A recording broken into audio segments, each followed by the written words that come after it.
Takole so pred vlado govorili predstavniki sindikatov. Trdili so, da bojo ti varčevalni ukrepi dejansko povzročili, da bo manj revežev, da bojo vaše plače šle za gospodarski razvoj in da boste zato imeli boljše življenje.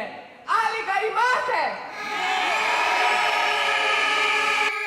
Kaj pa sploh je sindikat? Recimo, da je ta razred podjetje. Učiteljica je njihova delodajalka, torej glavna v podjetju.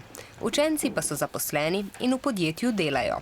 Ta delavec ni zadovoljen z razmerami za delo, a si tega ne upa povedati svoji šefici. Lahko pa se včlani v sindikat.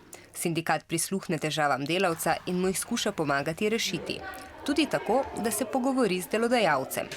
Če delodajalec in sindikat ne najdejo rešitve, nezadovoljnih pa je veliko uslužbencev, lahko sindikat poskusi nekaj drugega.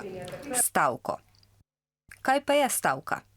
Sindikat se dogovori z delavci, da bodo prekinili delo.